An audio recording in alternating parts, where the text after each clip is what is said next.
everybody, welcome back to Dinner and a Tip. My name is Brenda and I'm going to be your cooking guide. So today I am taking my kids' favorite cupcakes and turning them into pancakes.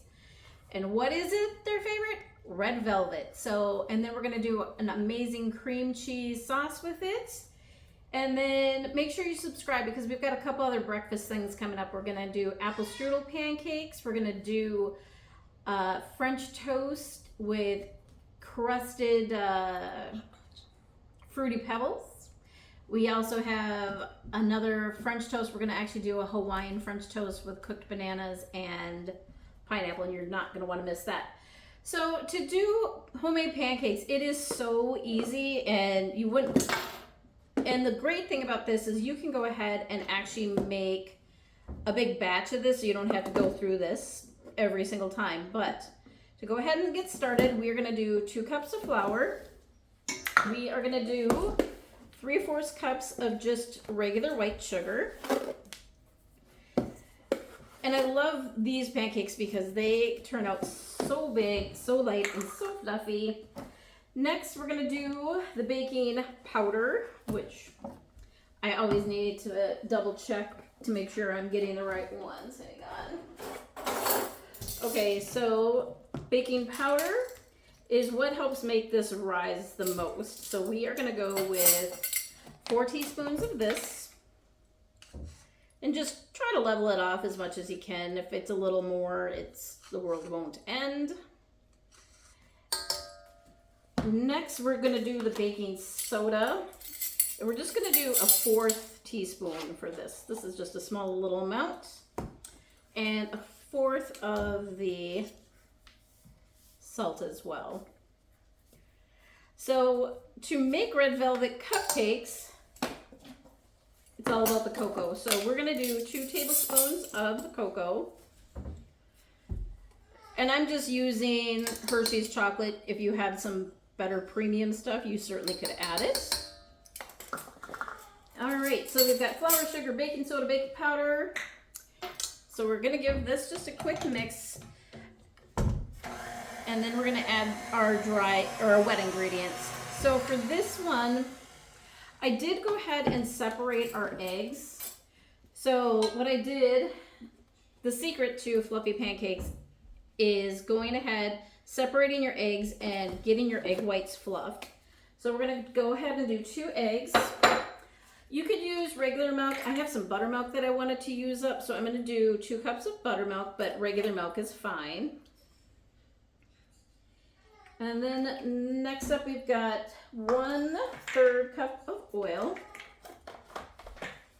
And I just use regular vegetable oil for this one. You don't need anything fancy.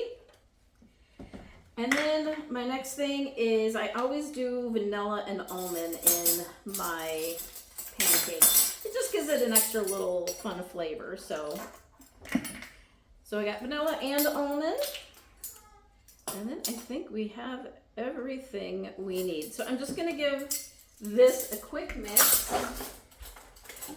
And then the last thing we're going to do is add our fluffy egg whites. And with that, you just want to put in separately. You don't want to go ahead and mix those too hard. And then I'm actually going to do 1 teaspoon of red food coloring. This is where you're going to get your red color. And depending if you want them like a darker red or not, you could certainly do a little bit more. So let's go ahead and get this going. I have very impatient children waiting for this recipe. They don't like all the other fancy stuff I make, but when it comes to breakfast, they can't get enough of it.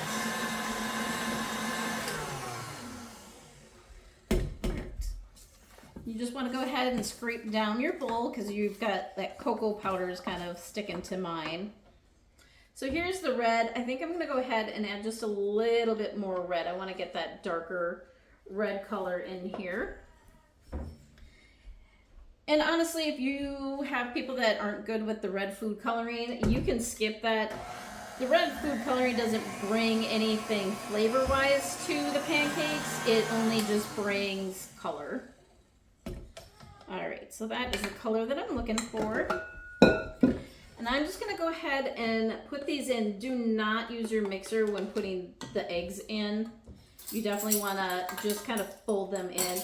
You're gonna kind of get the clumps of eggs in here, or of the eggs, but that's what gets it nice and fluffy. So, like I said, I'm just doing a quick stir in.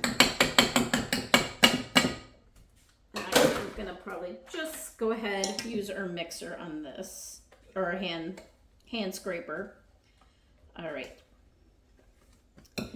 Next up, let's do our cream cheese sauce. You could do syrup, but we're going fancy today. So for this one, all I'm going to do is 3 tablespoons of regular milk. I've got 3 tablespoons of softened cream cheese. You want to make sure this is soft before you guys go ahead and do this. Otherwise, you're going to get big lumps in it.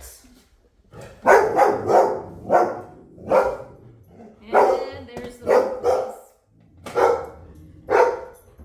You know what? We're going to pause until the mailman goes away. All right, the mailman left, so we are free to continue on. So I've got 3 ounces of cream cheese, 3 tablespoons of milk, 1 cup of powdered sugar, and I'm just doing a teaspoon of vanilla and almond, just to kind of keep all of our flavors together. And don't forget 3 tablespoons of the butter. And you want this butter softened as well. It just makes everything come together that much easier.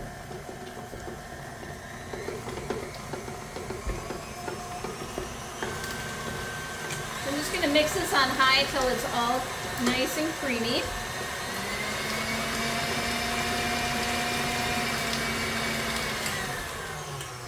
All right. So this is still a little not as soft and creamy as I would like. So I'm just going to go ahead, make our pancakes, and then just give this an extra mix. So why don't you follow me out, and then we're going to go get our pancakes cooking on the grill. All right, so I've got our grill all heated up, and I'm just going to go ahead and do a little bit of butter. And then I'm doing a little less than a half a cup of pancakes. Make them as big or as small as you would like. Basically, I just want to go ahead and spread this out. And basically what we're looking for is the little bubbles to pop up in the pancakes before we flip them. I started our grill at really high, and then I went ahead and turned it down to medium, so I wasn't going to overcook these guys. And then next, we're going to go ahead and just do our cream cheese filling with these. So it takes probably about a minute on each side for them to cook all the way, but you can see we've already getting the bubbles here. And then I just want to make sure that the bubbles are all the way through before I flip it, and that way I actually won't have to cook that long on the next side. My kids actually have already tried these, and they said that they really, really enjoyed them. So I just like to run my spatula underneath a little bit so I get a better flip on these. All right, let's see if we can master. This is where I like to have like the thinner spatulas. I think they flip a little easier. But there we go. And I love these better than like the box stuff because I feel like these definitely get a lot higher, or definitely a lot thicker. I don't know if you can kind of see from here, but they are getting nice and fluffy, which is exactly what we are looking for. So definitely make sure you subscribe so we can show you what the other special stuff that we've got coming up this week. All right, I kind of see that it's definitely cooking almost all the way through. I love breakfast on the Blackstone. It goes super fast, makes my life very easy. All right, so if you're looking to do fancier, I just go ahead and put mine in a piping bag. Just do a little drizzle across the top. And let's give these guys a good taste. Okay, it's kind of like cheating and having cupcakes for breakfast, even though we're calling them pancakes, but I love the chocolate in these. Go ahead and throw some mini chocolate chips in if you'd like. Go ahead. We'll see you next time and eat happy.